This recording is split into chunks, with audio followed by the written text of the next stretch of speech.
(2024년 4월 29일) 이정훈입니다. 오늘 여야 영수회담이 있었습니다. 요 앞선 방송에서 윤석열, 이재명을 만나면은 그의 요구에 말려들 것이냐 아니면 밀릴 것이냐 이런 제목을 달아서 영수회담 예측을 했었습니다. 오늘 영수회담이 끝났습니다.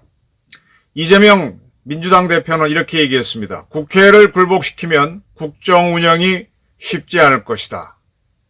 이 이야기는 뭐냐면 윤석열, 너 대통령이지만 네 맘대로 하지 마.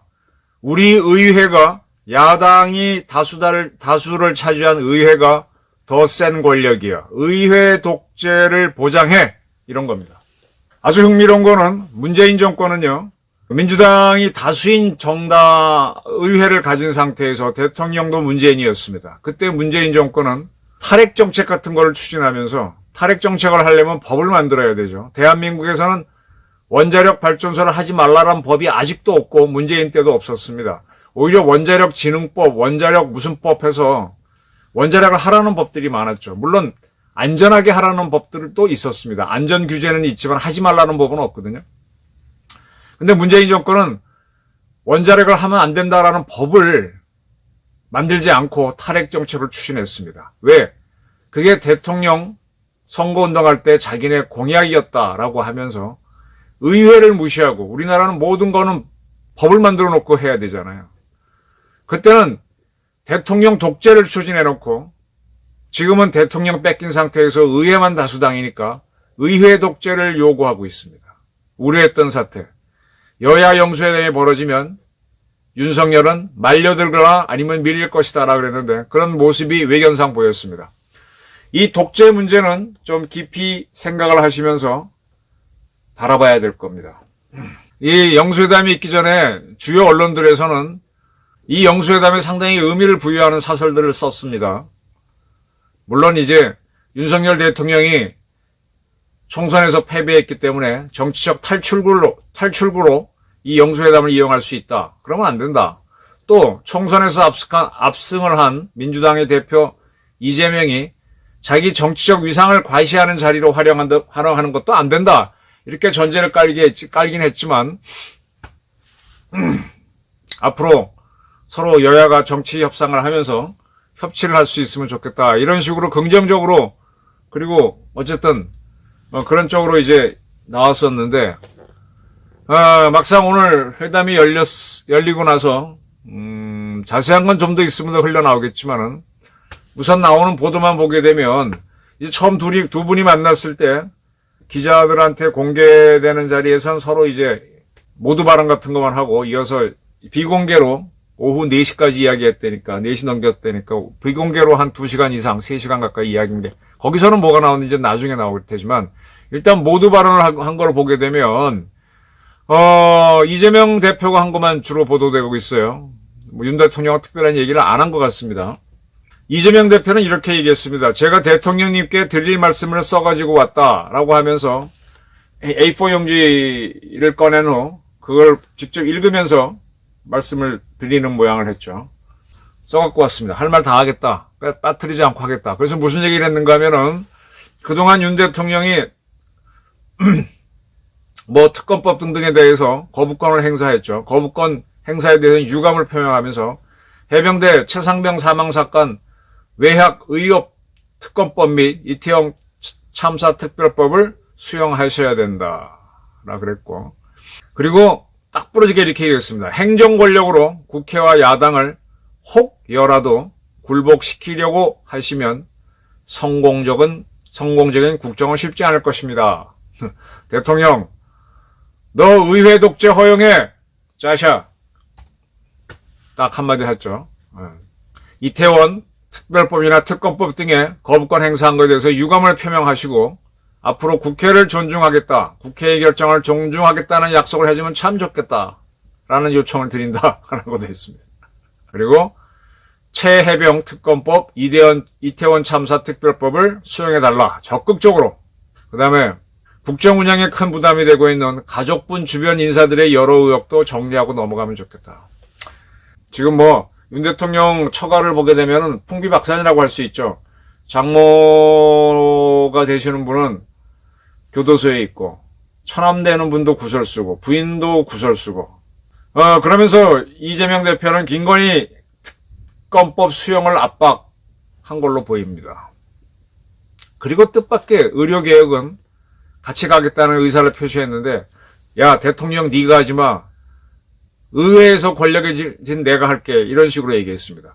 의대 정원 확대와 같은 의료개혁은 반드시 해야 할 주요 과제이기 때문에 우리 민주당도 적극적으로 협력하겠다.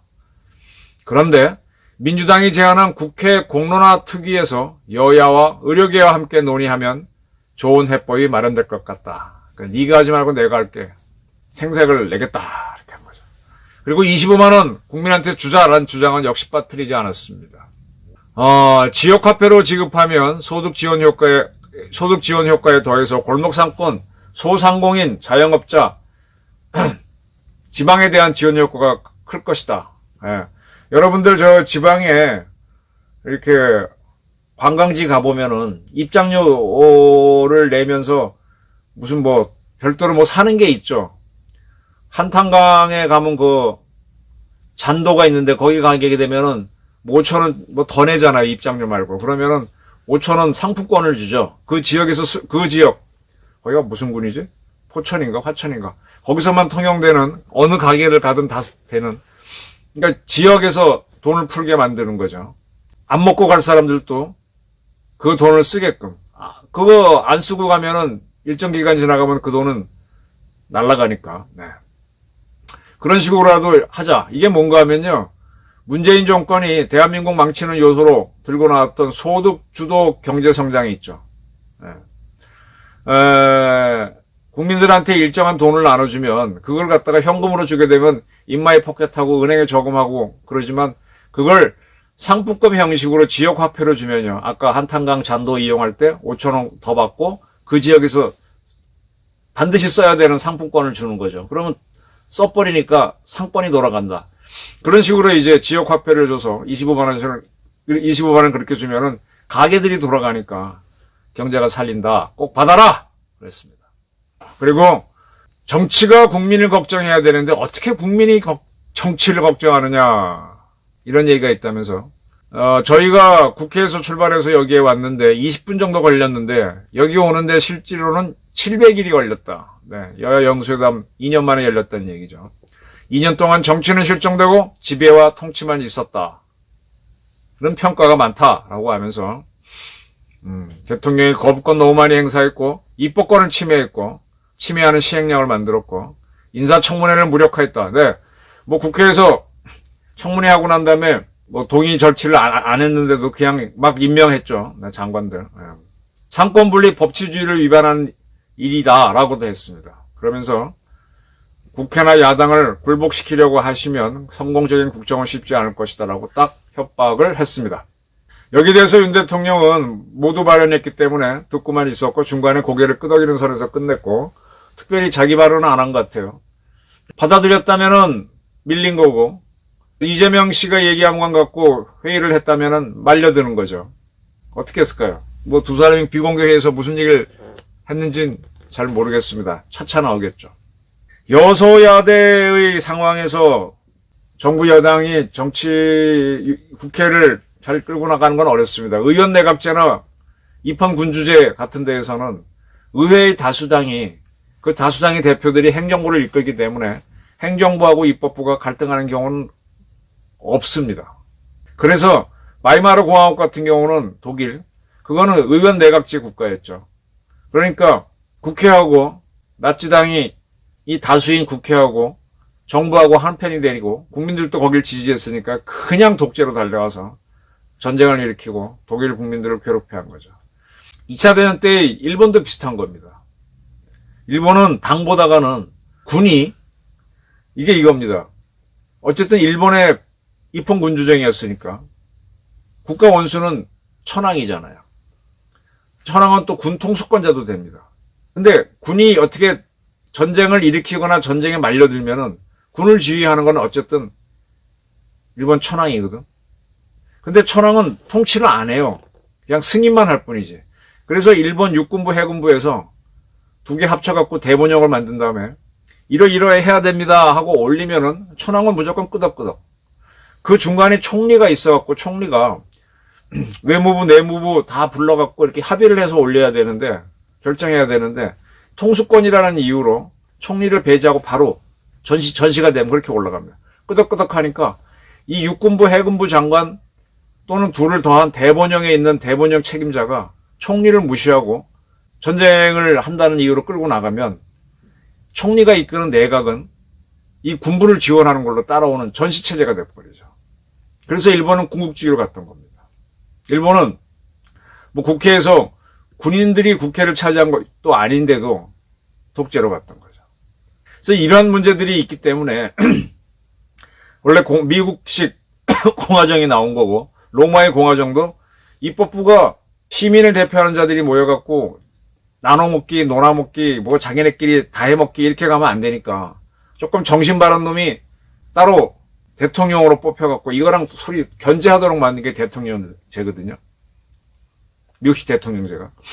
그래서 지금 대한민국에서는 박정희 전두환 때까지는 이승만, 소위 말하는 발척해연 이후에 이승만, 그러니까 1952년 이후에 이승만 정권, 61년까지 한 9년간 정권하고, 그 다음에 박정희 18년간, 전두환 8년간, 노태우는 좀 아니죠. 이 박전 기간, 한 30년도 안 되겠네. 그 기간이 행정부가 독재한 기간입니다. 의회가 힘이 없었죠. 의회가 힘이 없었어요. 그러나 노태우가 집권하는 60부터는 굉장히 의회 권한이 강해지면서 의회가 지금은 너무너무 강합니다. 그러니까 그냥 논아먹기 뭐 한다 그러면 그냥 결정되는 거예요. 국가에 대한 고민이 별로 없는 거죠. 그래서 지금 정부 예산도 뭐 어느 지역 국회의원들이 세면은 그걸로 다 가져가는 겁니다. 국토의 균형 발전? 말로는 그렇지만 무슨 균형 발전이야. 의회 독재입니다, 지금. 그래서 의회가 너무 강해서 어떻게 제어해야 되냐, 이런 문제인데, 이번 총선에서 이겼다고, 이태원 뭐부터, 아니, 언제, 천안함 사건, 뭐 이런 사건, 북핵 문제 가지고 저자들이 특검하자, 특별법 만들어서 이북 어떻게 하자 나온 적이 있습니까? 해수부 공무원 피살 사건에 대해 특검법 만들자고 떠든 적이 있나요, 민주당에서? 문재인 때 있었던 남북 정상회담 관련해서 9.19 군사합의를 해주게 된 그 수상한 행정에 대한 특검법 제의한 적이 있냐고요? 국가 경제, 국가 안보 문제에는 관심이 없고 국민들한테 어떻게 세금으로 거둔 자기 돈도 아닌 거 퍼주면 아이고 우리 잘한다, 이재명 잘한다 해서 편화받으려고 하는 이런 특검법, 그런 거 나오고 있죠. 물론 뭐 김건희 특검법 뭐 이런 거 해서 뭐 열심히 하는 것처럼 보여주는 것도 있죠. 최상병 특검법 같은 경우도 병사들을 다 챙기는 것 같지만 최상병은 특별한 케이스입니다. 추미애가 자기 아들 어쩌고저쩌고 하려고 뛴 거 보시면은 그 자들은 절대로 이렇게 우리 병사들을 포용하는 사람들은 아닙니다. 그런데도 이렇게 떠들고 있는 거예요. 이렇게 말할 수 있는 고삐가 열린 게 유감스럽게도 지난 총선 참패의 결과입니다. 자기들은 떳떳한 거죠. 이재명에는 10가지 범죄를 위법사항을 해서 3개의 재판을 받고 있는 그런 자예요. 수개 사건 수사를 받고 있고. 근데 그 자가 대통령을 협박할 수 있는 세상이 열렸습니다. 인민민주주의로 갈 수 있는 요소가 열린 거죠. 그런데 아까 제목에서 말씀드렸지만은 문재인 씨는요, 대통령 되기 위해서 공약으로 내걸었던 것을, 그런 것들을 법제화해가지고 이렇게 실현을 해야 되는데 법으로 하지도 않고 탈핵 정책을 밀어붙였어요. 그때 여러 기자들이 물으면 대통령 공약사항인데 왜 이걸 못하게 하냐고 막 정부 독재로 나왔었죠. 김정은이 하고 만난 것도 그런 통수권 뭐 그런 차원에서 대통령이 하는 건데 말이야, 통수권 행사인데 하면서 지금은 통수권 행사를 못하도록 굉장히 제한을 하고 있어요. 요거를 봐내셔야 됩니다. 그런데 도와 주요 언론들이 협치를 잘했으면 좋겠다. 윤 대통령도 자기 살려고만 하지 말고 뭐 어쩌고저쩌고. 윤 대통령이 살려고 하지 말라는 거는 뭐 별 수가 없잖아요. 살지 말려고 하는 건 이재명 하자는 대로 따라가는 얘기지. 자, 이재명 독재에 대해서 이제 생각을 하셔야 됩니다. 민주당, 범법자들이 대한민국을 들었다 놨다는 세상이 왔다는 걸 이해를 하시고, 이제부터는 국민 저항권을 검토하셔야 됩니다. 국민 저항권은요, 바이마르 헌법 때 독일, 그 좋은 헌법에서 히틀러가 등장해서 나치 독재가 하면서 독일 국민들을 많이 죽게 하는 전쟁을 일으켰습니다. 그리고 나서 독일이 미국 등 연합국의 군정을 받고 몇 년도에 이제 군정을 끝내면서 정부를 만들죠. 독일 정부 만드는 게 49년도인가 뭐 그럴 겁니다.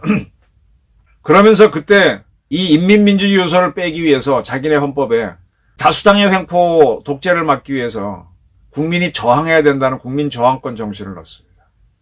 저항해야 됩니다. 다수표를 받았다고 해서 마음대로 하는 걸 견제를 하라는 얘기입니다. 대한민국 헌법에는 아직 그런 게 명확하게는 없지만 헌법 전문에 있습니다. 뭐냐? 4.19 정신 얘기하는 게 있습니다. 대한민국은 뭐 유구한 뭐에 이어받아서 4.19 이렇게 쭉 나오는데 그게 4.19가 이승만 독재에 대한 저항을 국민 저항을 정당화하는 그런 정신입니다. 지금 우리는 독재를 대통령 독재만 경험해왔고 최근 690이 한 30년 이상 오면서 의회 독재를 경험하고 있는데 사람들이 이게 의회 독재인 줄 몰라요. 이게 의회 독재예요. 의회 독재에 저항할 수 있는 게 국민 권리입니다. 근데 지금 저자들은 자기네가 다수표를 받았기 때문에 다수표를 준 게 천심이고 나머지 적게 지지를 받은 거는 뭐라 그래야 되나? 지심이라 그래야 되나? 뭐 똥이다, 똥심이라고 보는지 그렇게 보는 거죠. 이제는 정의의 법치에 딱 놓고 국민 저항을 해야 되고요. 이 법대로를 가기 위해서는 우리 대한민국 사법부가 이재명에 대해서 공정한 재판을 내려가지고 제가 보는 관점에서 그가 가야 할 곳은 교도소입니다. 보내야 됩니다. 소득주도 성장을 다시 꺼내고 하는 저런 포퓰리즘에 대해서 우리 국민이 저항할 준비를 조금씩 해주셨으면 하는 바입니다. 감사합니다.